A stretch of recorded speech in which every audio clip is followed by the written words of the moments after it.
Assalamualaikum warahmatullahi wabarakatuh. Sampurasun, jumpa lagi dengan Balai Hideung Channel. Salam bahagia. Kami doakan semoga keberkahan rejeki selalu menyertai Anda. Kesehatan jiwa raga selalu terpatri dalam jiwa dan raga Anda. Dan tentunya, semoga kita semua selalu ada dalam lindungan dan ridhonya. Amin amin ya robbal alamin. Baiklah. Seperti biasanya pada kesempatan kali ini, izinkan kami berbagi sebuah informasi sejarah bangsa. Sejarah dari masa ke masa yang terjadi di Nusantara, Negara Kesatuan Republik Indonesia yang kita cintai ini. Tetapi sebelum berlanjut, kami berharap demi berkembangnya channel ini agar Anda subscribe, like, komentar dan share video-video kami. Terima kasih karena ini semua gratis dan mudah-mudahan sahabat semua dimudahkan dalam segala hajatnya. Amin. Oke, kali ini kami akan mengupas sejarah dari Ciamis. Topik yang akan kita bahas meliputi sejarah, letak geografis, jumlah penduduk, pusat pemerintahan, hasil bumi, serta adat istiadat di Ciamis. Kabupaten Ciamis terletak di Provinsi Jawa Barat dan berbatasan dengan beberapa daerah lainnya, termasuk Kabupaten Majalengka dan Kabupaten Kuningan di utara, Kabupaten Tasikmalaya dan Kota Tasikmalaya di barat, Kota Banjar dan Provinsi Jawa Tengah di timur, serta Samudera Indonesia di selatan. Kabupaten ini dilintasi oleh beberapa sungai, dengan Sungai Citandui sebagai sungai utama yang mengalir dari Gunung Cakrabuana di Kabupaten Tasikmalaya hingga bermuara di Segara Anakan, Provinsi Jawa Tengah. Sungai Citandui memiliki beberapa anak sungai, termasuk Sungai Cimundur, Cijolang, dan Cisel. Di bagian selatan Kabupaten Ciamis, mengalir Sungai Cimedang dengan anak-anak sungainya seperti Sungai Cikondang, Cibegal, Cipaledang, Cibungur, Citatahi, Citatah II, Cigugur, Ciharum, Cigembor, Cikuya, Cijengkol, Cimagung, dan Cicondong. Sebagian besar wilayah Kabupaten Ciamis termasuk dalam daerah aliran Sungai Citandui, sementara sisanya termasuk dalam Das Cimedang. Secara geografis, Ciamis berada di antara 650, 740, Lintang Selatan dan 10810, 10840, Bujur Timur. Menurut data terakhir, jumlah penduduk Kabupaten Ciamis sekitar 1,7 juta jiwa. Jumlah kecamatan, Kabupaten Ciamis terdiri dari 40 kecamatan, terdiri dari 328 desa. Dengan sebagian besar berada di dataran dan di lereng. Terdapat juga 13 desa yang berada di daerah aliran sungai. Hari jadi Kabupaten Ciamis jatuh pada tanggal 12 Juni 1642. Penentuan hari jadi ini melibatkan ahli sejarah dari IKIP Bandung dan didasarkan pada perpindahan pusat Kabupaten Galuh dari Gara Tengah ke Barunai pada tanggal 12 Juni 1642. Dan berdasarkan surat keputusan Dewan Perwakilan Rakyat Daerah Kabupaten Ciamis tanggal 17 Mei 1972 nomor 22 V KPTS DPRD 1972. Asal penggunaan Ciamis Kabupaten Ciamis sebelumnya bernama Kabupaten Galuh. Penggantian nama ini dilakukan era Satrawinata, padahal nama Galuh sudah muncul sebagai nama kerajaan pada awal abad ke-7 dan menjadi nama kabupaten sejak awal abad 17. Dalam makalah berjudul Ciamis atau Galuh, karya Mumuh Muhsin Z, dijelaskan bahwa dari sekian sumber yang ditelusuri tidak ditemukan alasan R.A. Sastrawinata mengganti nama Galuh menjadi Ciamis. Sehingga muncul penafsiran negatif bahwa Bupati R.A. Sastrawinata ingin memutuskan mata rantai kesinambungan sejarah. Munculnya gugatan terhadap penggantian nama Galuh menjadi Ciamis bisa jadi awal pengkajian toponimi. Kata Ciamis berasal dari kata Ci dan Amis. Kata Ci merupakan singkatan dari Cai yang berarti air. Kata Amis memiliki dua arti. Pertama, dalam bahasa Sunda, Amis berarti manis. Kedua, dalam bahasa Jawa, Amis berarti anyir. Sumber tradisional yang memuat data kerajaan Galuh menunjukkan bahwa Amis dalam nama Ciamis merujuk pada Amis dalam bahasa Jawa yang berarti anyir. Sebutan Anyir ini berkaitan dengan tragedi berdarah yang terjadi dalam sejarah kerajaan Galuh. Setidaknya, ada 3 peristiwa berdarah yang menjadi momen penting dalam sejarah Galuh. Pertama, peristiwa Perang Bubat pada tahun 1357. Kedua, pada akhir abad ke-16, Kerajaan Mataram berusaha menguasai Kerajaan Galuh, yang menyebabkan konflik dan tragedi banjir darah di beberapa daerah Galuh. Pada tahun 1595, Kerajaan Galuh jatuh ke dalam kekuasaan Kerajaan Mataram. Ketiga, ketika Galuh jatuh ke dalam kekuasaan Kompeni. Terjadi lagi tragedi berdarah di Ciancang pada 1739, yang dikenal dengan sebutan Bedah Ciancang. Sehingga, kata amis dari Ciamis lebih tertuju pada arti bau amis darah manusia, korban dalam suatu tragedi. Kabarnya, sebutan amis yang ditujukan pada darah manusia itu dilontarkan oleh utusan penguasa Mataram ketika mengontrol daerah Galuh tidak lama setelah di Galuh terjadi tragedi banjir darah.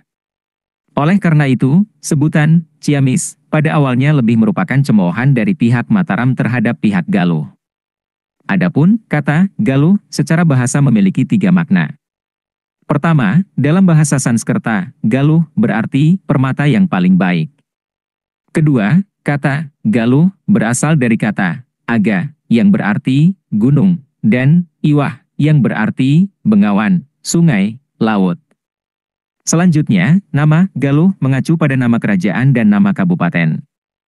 Nama Galuh muncul dalam sejarah sejak berdirinya Kerajaan Galuh yang didirikan oleh seorang tokoh Sunda bernama Wetikandayun pada awal abad ke-7 M. Perubahan penggunaan nama Galuh menjadi Ciamis memiliki makna yang terkait dengan sejarah yang berkembang pada waktu itu. Beberapa hasil bumi yang ada di Ciamis antara lain. 1. Padi. Ciamis merupakan daerah yang subur dan cocok untuk pertanian, termasuk pertanian padi. Padi merupakan salah satu hasil bumi utama di Ciamis. 2. Jagung. Selain padi, jagung juga merupakan hasil bumi yang penting di Ciamis. Jagung digunakan sebagai bahan pangan, pakan ternak, dan bahan baku industri. 3. Kacang tanah. Kacang tanah juga merupakan salah satu hasil bumi yang cukup melimpah di Ciamis. Kacang tanah digunakan sebagai bahan makanan, bahan baku industri, dan juga sebagai sumber pendapatan bagi petani. 4. Kedelai. Kedelai merupakan komoditas pertanian penting di Ciamis. Kedelai digunakan sebagai bahan baku industri makanan, minuman, dan pakan ternak. 5. Buah-buahan. Ciamis juga dikenal dengan keberagaman buah-buahan yang dihasilkan, seperti durian, salak, rambutan, mangga, dan pisang. Buah-buahan ini tumbuh subur di daerah Ciamis dan menjadi sumber pendapatan bagi petani. 6. Sayuran. Sayuran seperti kubis, sawi, bayam, dan kangkung juga merupakan hasil bumi yang dihasilkan di Ciamis. Sayuran ini biasanya dikonsumsi sebagai bahan makanan sehari-hari dan juga dijual di pasar lokal. 7. Kopi. Ciamis juga memiliki perkebunan kopi yang menghasilkan biji kopi berkualitas.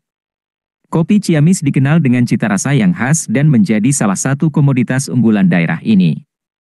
Itulah beberapa hasil bumi yang ada di Ciamis. Keberagaman hasil bumi ini menjadi kekayaan alam dan sumber mata pencaharian bagi masyarakat Ciamis. Kabupaten Ciamis, Jawa Barat, memiliki kesenian dan kebudayaan yang beragam. Hampir setiap kecamatan memiliki kebudayaan khas yang rutin dilaksanakan setiap setahun sekali. Dinas Kebudayaan, Pemuda dan Olahraga Ciamis mencatat ada 7 kesenian dan kebudayaan di Ciamis yang ditetapkan sebagai warisan budaya tak benda Indonesia. Penerapan WBTB tersebut dikeluarkan oleh Kementerian Pendidikan dan Kebudayaan RI. Ada 7 yang ditetapkan sebagai WBTB. 1. Kesenian Helaran Bebegik Sukamantri. Bebegik Sukamantri merupakan kesenian helaran dari Kecamatan Sukamantri, Kabupaten Ciamis, Jawa Barat. Kesenian ini adalah representasi dari sosok penjaga lingkungan dan alam di wilayah Kecamatan Sukamantri.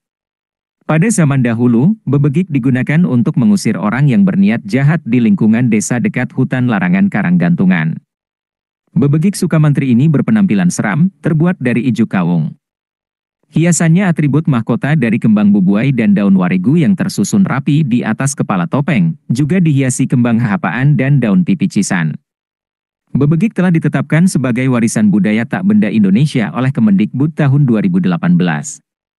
2. Gondang Buhun. Gondang Buhun merupakan kesenian menumbuk padi yang masih dilakukan oleh masyarakat Kampung Adat Kuta, Kecamatan Tambak Sari.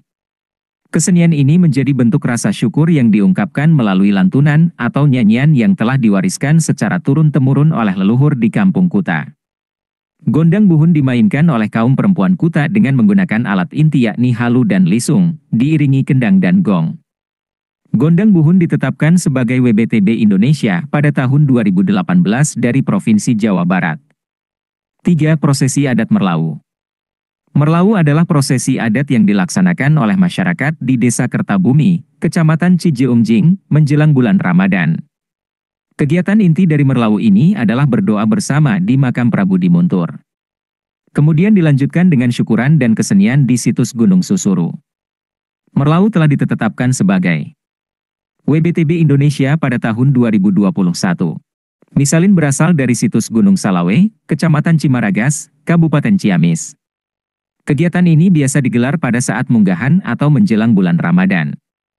Makna filosofis dari misalin diambil dari kata salin nyalin yang berarti mengganti.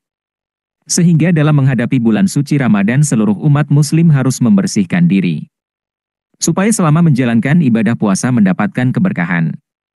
Kegiatan misalin dilaksanakan secara turun-temurun dan dipertahankan oleh masyarakat setempat sebagai ajang silaturahmi dan kebersamaan. Ditetapkan sebagai WBTB pada tahun 2020. 5. Tradisi Ngikis. Tradisi Ngikis berasal dari situs Bojong Galuh Karangkamulian, Kecamatan Cijeungjing, Kabupaten Ciamis. Kegiatan tersebut dilaksanakan dalam rangka menyambut bulan Ramadan. Prosesi inti yakni mengganti pagar pangcalikan dan makan bersama sebagai bentuk rasa syukur kepada Tuhan Yang Maha Esa. Ngikis dilaksanakan secara turun-temurun. Pada tahun 2020, Ngikis telah ditetapkan sebagai WBTB. 6. Tradisi Nyangku. Nyangku merupakan prosesi pencucian pusaka peninggalan leluhur Panjalu, yakni peninggalan dari Prabu Boros Ngora. Dilaksanakan pada hari Senin atau Kamis terakhir pada bulan Maulud. Kegiatan Nyangku juga dilaksanakan dalam rangka memperingati hari lahirnya Nabi Muhammad SAW. Nyangku telah ditetapkan sebagai warisan budaya tak benda Indonesia pada tahun 2017. 7. Tradisi Nyuguh. Nyuguh merupakan tradisi masyarakat Kampung Adat Kuta, Kecamatan Tambak Sari. Digelar setiap tanggal 25 Safar. Prosesi tersebut dimulai dengan membawa dongdang dari Puseur Lembur berjalan menuju ujung kampung bersama seluruh masyarakat. Kemudian sesepuh adat memimpin doa kepada Tuhan Yang Maha Esa. Tradisi ini sebagai bentuk rasa syukur atas melimpahnya hasil bumi di wilayah Kampung Adat Kuta dan diakhiri dengan makan bersama. Nyuguh telah ditetapkan sebagai WBTB pada tahun 2021. Beberapa tempat wisata yang dapat dikunjungi di Kabupaten Ciamis antara lain. 1. Curug Tujuh Cibolang, terletak di kawasan Perhutani Resort Pemangku Hutan Panjalu. Curug ini memiliki 7 air terjun yang letaknya tidak berjauhan. Setiap curug memiliki nama, yaitu Curug 1, Curug 2, Curug 3. Curug Cibolang, Curug Cimantaja, Curug Cileutik, dan Curug Cibuluh. 2. Pantai Pangandaran, terletak di Kecamatan Pangandaran. Pantai Pangandaran merupakan salah satu pantai terkenal di Jawa Barat. Pantai ini menawarkan pasir putih yang lembut, ombak yang cocok untuk berselancar, dan pemandangan matahari terbenam yang indah. 3. Situ Lengkong, terletak di Desa Lengkong, Kecamatan Panumbangan. Situ Lengkong adalah sebuah danau buatan yang indah. Di sekitar danau, terdapat fasilitas seperti perahu dayung, kolam renang, dan area piknik. 4. Goa Sunyaragi, terletak di Desa Sunyaragi, Kecamatan Cimahi Selatan. Goa Sunyaragi adalah sebuah kompleks gua yang memiliki arsitektur unik. Di dalamnya terdapat berbagai ruangan dan lorong yang menarik untuk dijelajahi. 5. Kawah Kamojang, terletak di Kecamatan Cisitu. Kawah Kamojang adalah sebuah kawah vulkanik yang masih aktif. Di sini, pengunjung dapat melihat aktivitas geotermal seperti uap panas dan lumpur bergerak. 6. Situ Cipondoh, terletak di Desa Cipondoh, Kecamatan Cipaku. Situ Cipondoh adalah sebuah danau yang indah dengan pemandangan alam yang menakjubkan. Di sekitar danau, terdapat fasilitas seperti perahu dayung dan area piknik. Itulah beberapa tempat wisata yang dapat Anda kunjungi di Kabupaten Ciamis. Demikian pembahasan mengenai Kabupaten Ciamis, semoga bermanfaat. Ambil yang baik dan buang yang buruk, semoga itu menjadi hasanah pengetahuan kita semua. Wassalamualaikum warahmatullahi wabarakatuh. Sampurasun.